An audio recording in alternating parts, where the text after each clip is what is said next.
Bansos berupa paket sembako disebut memiliki banyak kekurangan. Selain distribusi memerlukan banyak sumber daya manusia, paket dalam bentuk makanan rawan penyelewengan. Sebagian kalangan menilai bantuan langsung tunai lebih efektif sekaligus mampu menggerakkan perekonomian. September 2020, warga Bukit Duri, Jakarta Selatan terdampak COVID-19 menerima bantuan sosial dari pemerintah. Hasan, warga penerima bantuan mengaku paket sembako berisi 10 kg beras, 10 bungkus mie instan, 10 kaleng sarden, minyak hingga kecap manis. Seluruh isi paket bantuan ini diklaim senilai Rp300.000. Hasan menyebut sudah 6 kali menerima bansos berupa sembako semenjak awal pandemi. Sejak awal udah ke-6 nih Mas.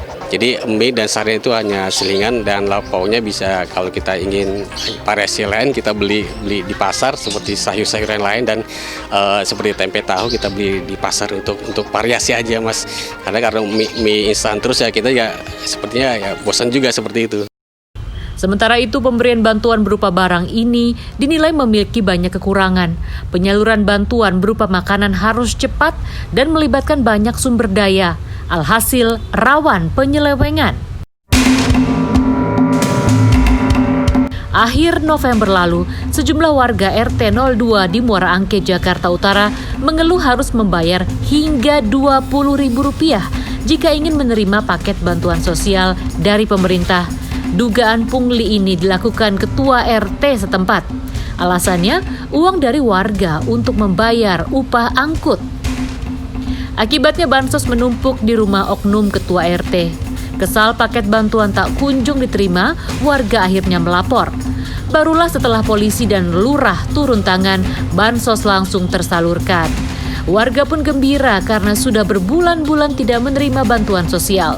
Yang ini baru full dari ini yang dapat. Sebelum-belumnya? Ya, nggak sebanyak ini? Iya. Dapat nggak? Baru ini? Iya, baru turun ini. Baru turun ini? Iya. Bayar apa nggak sih? Bayar. Berapa? 15.000. 15.000. Iya. Diminta atau kasih sendiri Bu? Diminta. Ininya membantu distribusi dari pihak RT karena kemarin ada kendala. Akhirnya kita membantu bersama pihak kelurahan, Satpol PP, Polres Sunda Kelapa mendistribusikan langsung kepada warga sesuai dengan daftar nama yang sudah terdaftar di Kemensos yang berhak menerima bantuan sosial. Dugaan pungutan liar bansos COVID-19 di Pluit Muara Angke ini hanyalah satu contoh kasus. Apalagi jika dikaitkan harapan pertumbuhan ekonomi, pemberian bantuan langsung uang tunai dinilai lebih bermanfaat. Warga penerima bantuan bisa membelanjakan uang yang diterima dan otomatis perekonomian akan bergerak.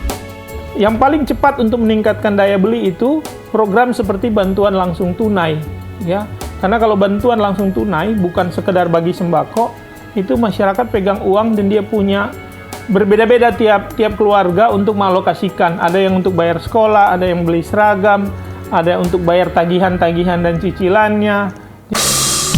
Sebelum tertangkap KPK, Menteri Sosial Julari Batubara menyebut memegang anggaran bantuan sosial sebesar Rp128,927 triliun. Sebagian besar pagu anggaran diklaim sudah terserap, tersisa Rp16,1 triliun yang dijadwalkan cair hingga akhir Desember. Sedangkan untuk tahun 2021, selain program Keluarga Harapan dan bantuan pangan non-tunai, bantuan sosial rencananya akan diberikan secara tunai. Tim Liputan Trans 7.